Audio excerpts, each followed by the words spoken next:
Gas বিদ্যুৎ নিয়ে হঠকারী আন্দোলন করছে বিরোধী দল, বলেছেন প্রধানমন্ত্রী তারেক রহমান। কিছুদিনের মধ্যেই সমস্যা সমাধানের আশ্বাস।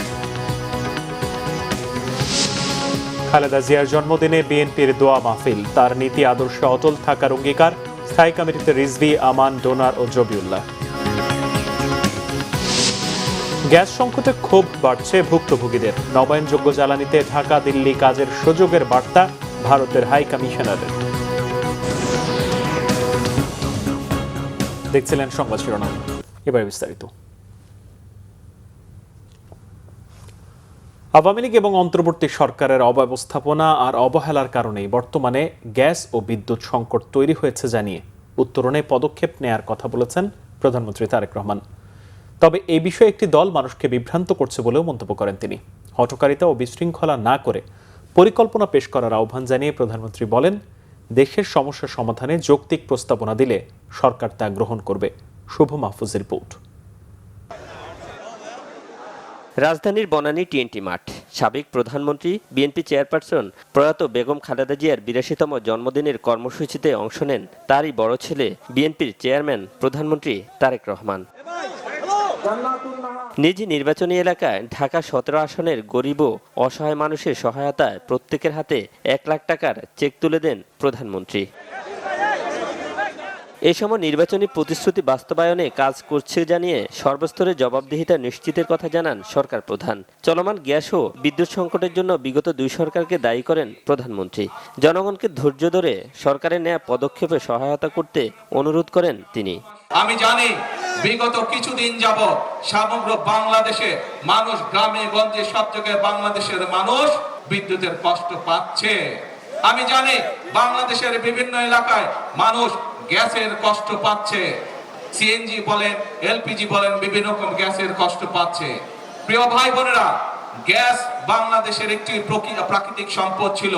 বিগত ১৭ বছর বাংলাদেশের নিজস্ব যে প্রাকৃতিক সম্পদ, যে গ্যাস কূপগুলো ছিল, স্বৈরাচাররা একটি গ্যাস কূপ নতুন করে তারা খনন করেনি বা করতে দেয় নাই সরকারি সংস্থা যেটি আছে, বরং তারা এই পুরো সেক্টর থেকে বিদেশিদের হাতে ছেড়ে দিয়েছিল।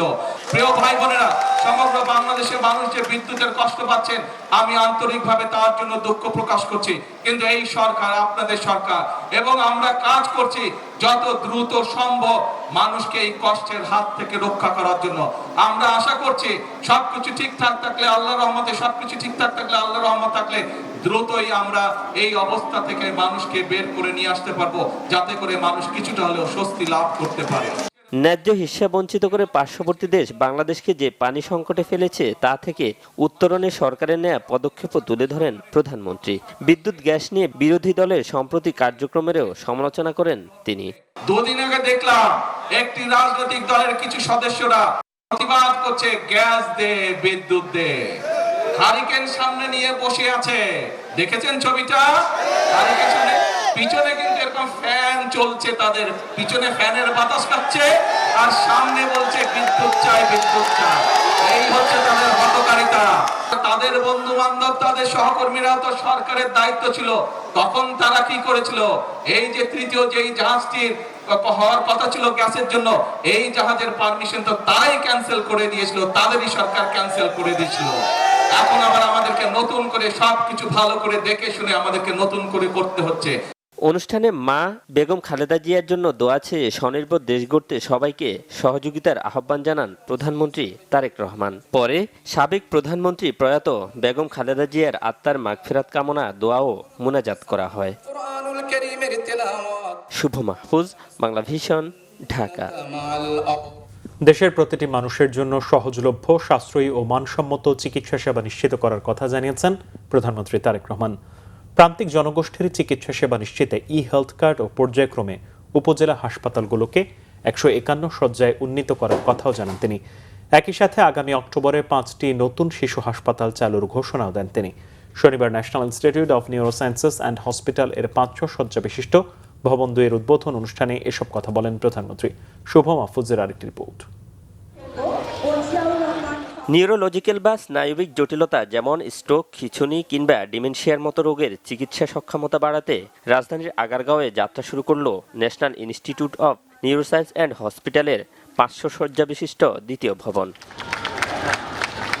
2006 সালে প্রয়াত সাবেক প্রধানমন্ত্রী বেগম খালেদা জিয়ার ভিত্তিপ্রস্তর স্থাপন করায় এই প্রতিষ্ঠানটি সময়ের প্রয়োজনে আধুনিক সুযোগ সুবিধা নিয়ে আরও বড় রূপ পেল। নতুন এই ভবন উদ্বোধন করে প্রধানমন্ত্রী বলেন, চিকিৎসা ক্ষেত্রে প্রযুক্তির উন্নয়নের সাথে সাথে চিকিৎসকদেরও মানবিক হতে হবে। শুধু প্রযুক্তি থাকলে একটি স্বাস্থ্য ব্যবস্থা উন্নত হয় না, এর সঙ্গে মানসিকতা অত্যন্ত গুরুত্বপূর্ণ। কারণ প্রযুক্তি রোগ শনাক্ত করতে পারে, কিন্তু রোগীর ভয়, উদ্বেগ এবং মানসিক কষ্ট বুঝে তাকে আশ্বস্ত করার ক্ষেত্রে চিকিৎসকদের মানবিক আচরণের বিকল্প নেই। রোগীর প্রতি একজন চিকিৎসক বা স্বাস্থ্যকর্মী সহানুভূতিপূর্ণ আচরণ, মনোযোগ দিয়ে রোগীর কথা শোনা, রোগীর মানসিক অবস্থা বোঝা এবং রোগীর সঙ্গে সম্মানজনক আচরণ চিকিৎসার মান অনেক বাড়িয়ে দেয়। এ সময় দেশের স্বাস্থ্যসেবাকে শুধু শহরের বিত্তবানদের মধ্যে সীমাবদ্ধ না রেখে গ্রামের প্রান্তিক মানুষের কাছে পৌঁছে দিতে নানামুখী পদক্ষেপের কথা তুলে ধরেন প্রধানমন্ত্রী। রাজধানীমুখী রোগীদের চাপ কমাতে ই-হেলথ কার্ড ও রেফারেন্স সিস্টেম চালুর কথাও জানান প্রধানমন্ত্রী। দরিদ্র জনগোষ্ঠী এবং প্রান্তিক মানুষের কাছে সাশ্রয়ী ও মানসম্মত চিকিৎসা পৌঁছে দেওয়ার লক্ষ্যে বর্তমান সরকার বিভিন্ন পদক্ষেপ গ্রহণ করছে।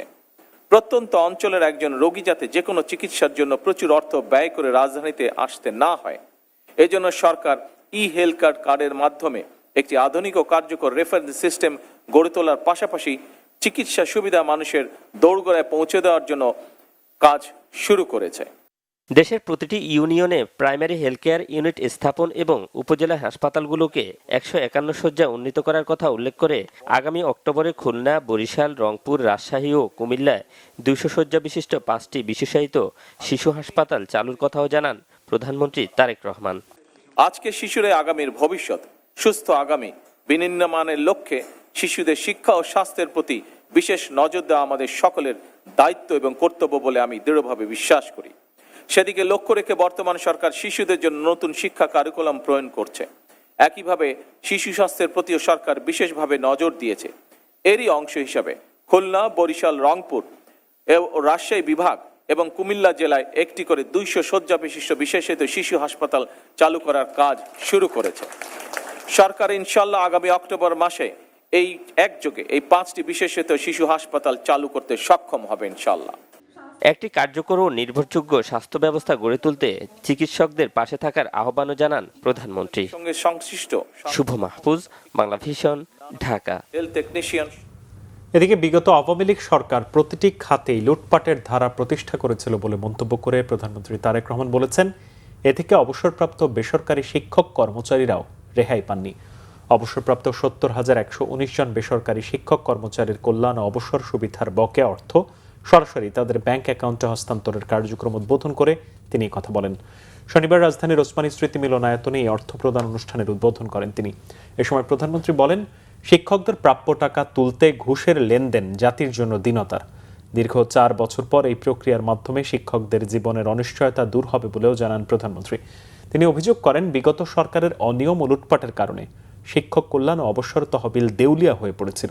তবে বর্তমান সরকার বিশেষ ব্যবস্থার মাধ্যমে অনলাইনে ভোগান্তিমুক্তভাবে প্রাপ্য অর্থ পরিশোধের ব্যবস্থা করেছে। পরবর্তী সময়েও মধ্যস্বত্বভোগী বা কোনো হয়রানি ছাড়াই শিক্ষকরা তাদের জমানো টাকা পাবেন বলে আশ্বাস দেন প্রধানমন্ত্রী। বিএনপি মহাসচিব মির্জা ফখরুল ইসলাম আলমগীর বলেছেন, বিএনপি একটি গণতান্ত্রিক দল, তার কারিগর বেগম খালেদা জিয়া। দলের স্থায়ী কমিটির সদস্য আমির খসরু মাহমুদ চৌধুরী বলেছেন, দল ক্ষমতা এসেছে বলে আপোষহীন নেত্রীর নীতি ও আদর্শ থেকে যেন নেতাকর্মীরা বিচ্যুত না হয়। আর গয়েশ্বরচন্দ্র রায়ের মতে বেগম খালেদা জিয়ার আদর্শ এগিয়ে নিয়ে যাওয়াই সবার লক্ষ্য হওয়া উচিত। আহমেদ সরোয়ারের রিপোর্ট।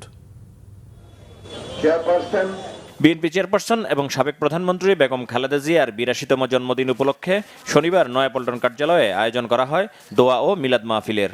এতে দলের বিভিন্ন স্তরের নেতাকর্মীরা অংশ নেন। দোয়া মাহফিলে অংশ নিয়ে দলের মহাসচিব এবং রাষ্ট্রপতি প্রার্থী মির্জা ফখরুল ইসলাম আলমগীর বলেন, দীর্ঘ রাজনৈতিক জীবনে নানা প্রতিকূলতার মধ্যেও বেগম খালেদা জিয়া গণতন্ত্র প্রতিষ্ঠা ও মানুষের অধিকার আদায়ের আন্দোলনে গুরুত্বপূর্ণ ভূমিকা রেখেছেন। এই বাংলাদেশের ভাগ্যের সাথে নিজের ভাগ্যকেও তিনি জড়িয়ে নিয়েছিলেন। আজকে বিএনপি যা একটা গণতান্ত্রিক দল এবং যে দীর্ঘ সংগ্রাম লড়াই করে বিএনপি একটা সত্যিকারের একটা রাজনৈতিক দলে পরিণত হয়েছে, তার মূল কারিগর কিন্তু এই দেশের বেগম খালেদা জিয়া। দীর্ঘদিন সংগ্রাম লড়াই নিজের প্রশ্নে আপোষ না করা আমাদেরকে সব সময় অনুপ্রেরণা যোগায়। আমরা আজকের এই দিনে আমরা সবাই এই শপথ দেব যে বিএনপিকে আমরা সত্যিকার অর্থেই এমন একটা গণতান্ত্রিক দলে পরিণত করতে চাই যে সত্যিকার অর্থেই বাংলাদেশকে নেতৃত্ব দিতে সক্ষম হবে এবং বাংলাদেশের স্বাধীনতার সার্বভৌমত্বকে অক্ষুণ্ণ রাখবে। দলের স্থায়ী কমিটির সদস্যরা বলেন, বেগম খালেদা জিয়ার গণতন্ত্র পুনরুদ্ধারের আন্দোলনের ফসল ভোগ করছেন দেশবাসী। সবাইকে বেগম খালেদা জিয়ার নীতি ও আদর্শ ধারণ করে চলার আহ্বান জানান তারা। তার জীবনের শেষ দিন পর্যন্ত তিনি কোনোদিন গণতন্ত্রের সঙ্গে আপোষ করেননি। তিনি জেলে গিয়েছেন, তিনি যুদ্ধ করেছেন অন্যায়ের বিরুদ্ধে, অনিয়মের বিরুদ্ধে, স্বৈরাচারের বিরুদ্ধে, ফ্যাসিজমের বিরুদ্ধে। এটা ভুলে গেলে চলবে না। আজকে দল ক্ষমতায় আসছে, জীবন সব সহজ হয়ে গেছে, এটা মনে করার কোনো কারণ নাই। আমাদেরকে সেটা ধারণ করতে হবে। ধারণ করে আগামী দিনে বাংলাদেশের রাজনীতিতে দেশের মধ্যে স্থিতিশীলতা নেই, বাংলাদেশের মানুষের ভাগ্য পরিবর্তনে আমরা সবাই মিলে এটাকে যদি বাস্তবায়ন করতে পারি তাহলে দেশনেত্রী বেগম খালেদা জিয়ার জীবন সার্থক হবে। আজকে তার দীর্ঘ আন্দোলনের ফসল গণতন্ত্র পুনরুদ্ধার, রাষ্ট্র পরিচালনায় যারা আপনারা দায়িত্বে আছেন তারা নিশ্চয়ই আমাদের পার্টির চেয়ারম্যান মাননীয় প্রধানমন্ত্রী তারেক রহমানকে সর্বাত্মক সহযোগিতার পরামর্শের মধ্য দিয়ে দুর্দশাগ্রস্ত জাতিকে আবার সঠিক জায়গায় আপনারা উপস্থিত করবেন। পরে বেগম খালেদা জিয়া ও শহীদ রাষ্ট্রপতি জিয়াউর রহমানের রুহের মাগফিরাত এবং দেশ জাতির সমৃদ্ধি কামনায় দোয়া করা হয়। নিজের সুখের চিন্তা বাদ দিয়ে। আহমেদ সরওয়ার, বাংলা ভিশন, ঢাকা।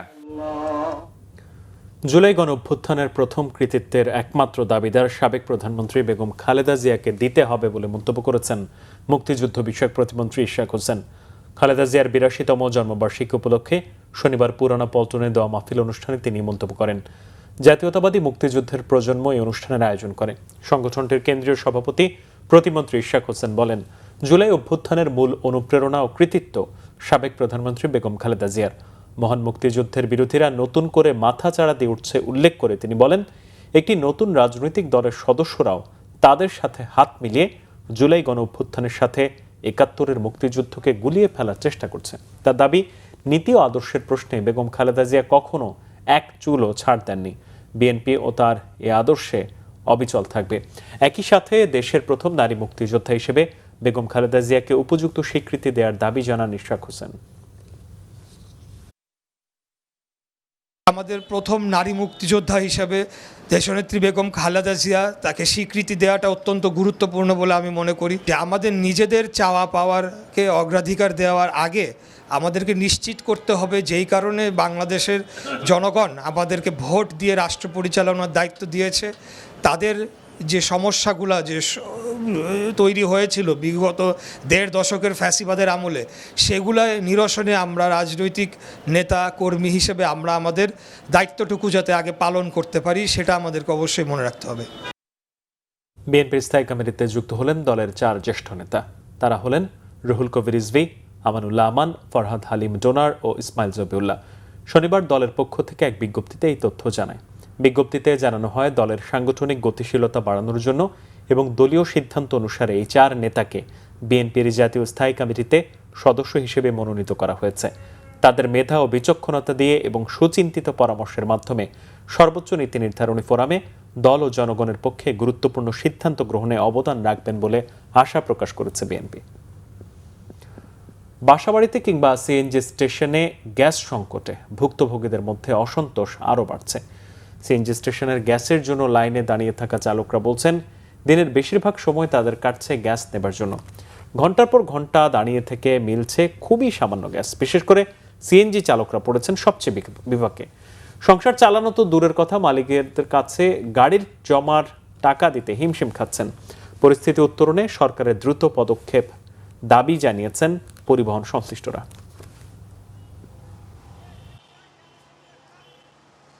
5 থেকে 5.5-6 ঘন্টা, মানে দিনের অর্ধেক সময় আমরা পাম্পে বৈশা কাটাই। পাম্পে ঢুকলে গ্যাস ঢুকে 40 টাকার, 50 টাকার, এর বেশি পাওয়া যায় না।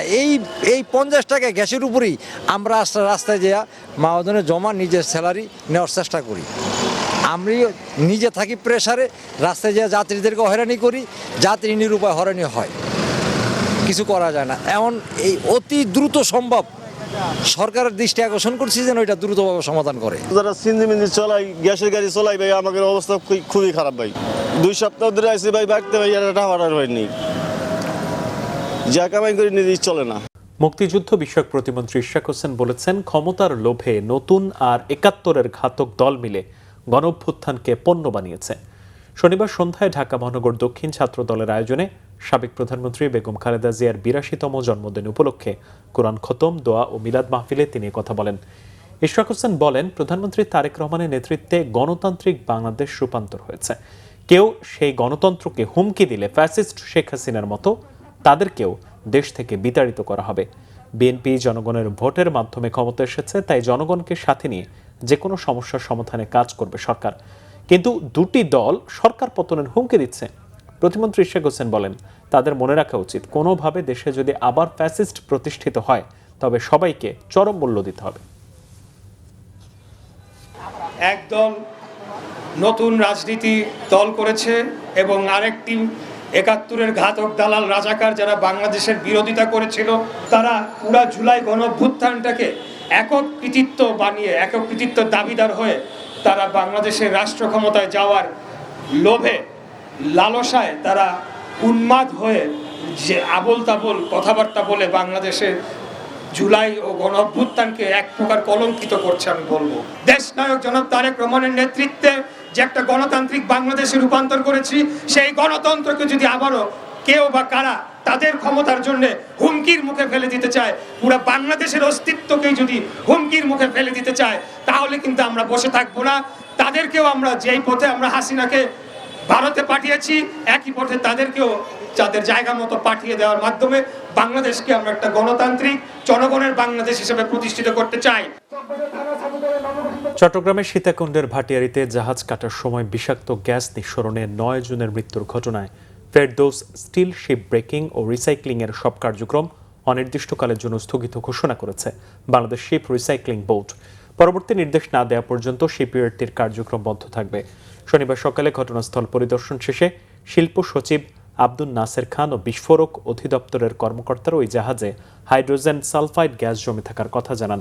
শুক্রবার সীতাকুণ্ড উপজেলার ভাটিয়ারী ইউনিয়নের স্টেশন রোড এলাকার ওই শিপইয়ার্ডে একটি পুরনো জাহাজ কাটার সময় গ্যাস লিকেজ থেকে বিষাক্ত গ্যাস নির্গত হয়ে ৯ জনের মৃত্যু হয়। এই ঘটনায় শিল্প মন্ত্রণালয়, জেলা প্রশাসন ও বিস্ফোরক অধিদপ্তরের পক্ষ থেকে ৩টি আলাদা তদন্ত কমিটি গঠন করা হয়েছে। কুষ্টিয়া শহরের ৬ রাস্তা মোড় এলাকায় জামাত ও গণ অধিকার পরিষদের নেতাকর্মীদের মধ্যে সংঘর্ষে কুষ্টিয়া ৩ আসনের জামাতের এমপি আমির হামজা সহ অন্তত ১০ জন আহত হয়েছেন। এ সময় এমপির গাড়িও ভাঙচুর করা হয়। শনিবার সন্ধ্যায় এমপি আমির হামজার বাড়ির কাছে দফায় দফায় ১.৫ ঘণ্টাব্যাপী সংঘর্ষ হয়। হামলায় গাড়ির কাঁচ ভেঙে এমপি আমির হামজা মাথায় আঘাত পান। এছাড়া জামাত ইসলামী ৭ জন এবং গণ অধিকার পরিষদের ৩ জন আহত হন বলে হাসপাতাল সূত্রে জানা গেছে। আহতরা কুষ্টিয়া জেনারেল হাসপাতালে চিকিৎসাধীন। পাশাপাশি হামলা চালানো হয় গণ অধিকার পরিষদের অফিস এবং ওই সংগঠনের জেলা শাখার সভাপতির নিজস্ব কার্যালয়। আমির হামজা সম্প্রতি গণ অধিকার পরিষদের সভাপতি ও সাধারণ সম্পাদককে নিয়ে কটূক্তিমূলক বক্তব্য দেন। এতে সংগঠনের কুষ্টিয়া জেলা শাখার নেতাকর্মীরা শনিবার বিকেলে শহরের ৬ রাস্তার মোড়ে প্রতিবাদ সমাবেশের আয়োজন করে। সমাবেশ স্থলের কাছেই এমপি আমির হামজার বাড়ি। সমাবেশের শেষের দিকে আমির হামজা পুলিশ প্রটোকলে বাড়ি ফেরার সময় গাড়ির ভেতর থেকে তার সমর্থকরা বিভিন্ন স্লোগান দেয়। এ সময় দুই পক্ষের মধ্যে উত্তেজনা ছড়িয়ে পড়ে এবং সংঘর্ষ বাধে। নাফেইন ইন্টারন্যাশনাল একাডেমির প্রথম প্রতিষ্ঠাবার্ষিকী উপলক্ষে অনুষ্ঠিত হল বর্ণাঢ্য গ্র্যাজুয়েশন ও অ্যাওয়ার্ড সেরেমনি। রাজধানীর মিরপুর ১২ প্রিন্সেস কনভেনশন হলে আয়োজিত অনুষ্ঠানে শিক্ষক, শিক্ষার্থী, অভিভাবক এবং অতিথি সহ উপস্থিত ছিলেন প্রায় ১,০০০ মানুষ। প্রধান অতিথি ছিলেন বিশিষ্ট ইসলামিক স্কলার ও সাবেক অন্তর্বর্তী সরকারের ধর্ম বিষয়ক মন্ত্রণালয়ের সাবেক উপদেষ্টা AFM খালিদ হোসেন। অনুষ্ঠানে সভাপতিত্ব করেন একাডেমি চেয়ারম্যান শেখ মোহাম্মদ মাসুদ। স্বাগত বক্তব্য দেন প্রিন্সিপাল অনুষ্ঠানের convenor professor doctor Mohammad Mahmudul Hasan. Pearson এডেক্সেলের কারিকুলামের পাশাপাশি ইসলামিক মূল্যবোধ, নৈতিক শিক্ষা ও সাংস্কৃতিক সচেতনতার সমন্বিত শিক্ষা দর্শনের প্রশংসা করেন অতিথিরা। গ্র্যাজুয়েটদের সম্মাননা, শিক্ষার্থীদের মনজ্ঞ সাংস্কৃতিক পরিবেশনা এবং অতিথিদের বক্তব্যে মুখর ছিল পুরো আয়োজন। সমাপনী বক্তব্যে চেয়ারম্যান শেখ মোহাম্মদ মাসুদ নাফেইন ইন্টারন্যাশনাল একাডেমির ধারাবাহিক সাফল্য ও বাংলাদেশের শিক্ষাক্ষেত্রে আরও গুরুত্বপূর্ণ অবদানের প্রত্যাশা ব্যক্ত করেন। সংবাদ শেষ করব, শিরোনামগুলো আরও একবার জানি। গ্যাস বিদ্যুৎ নিয়ে হঠকারী আন্দোলন করছে বিরোধী দল, বলেছেন প্রধানমন্ত্রী তারেক রহমান। কিছুদিনের মধ্যেই সমস্যা সমাধানের আশ্বাস। খালেদা জিয়ার জন্মদিনে বিএনপির দোয়া মাহফিল, তার নীতি আদর্শে অটল থাকার অঙ্গীকার। স্থায়ী কমিটিতে রিজভী, আমান, ডোনার ও জবিউল্লাহ। গ্যাস সংকটে ক্ষোভ বাড়ছে ভুক্তভোগীদের। নবায়নযোগ্য জ্বালানিতে ঢাকা দিল্লি কাজের সুযোগের বার্তা ভারতের হাই কমিশনার।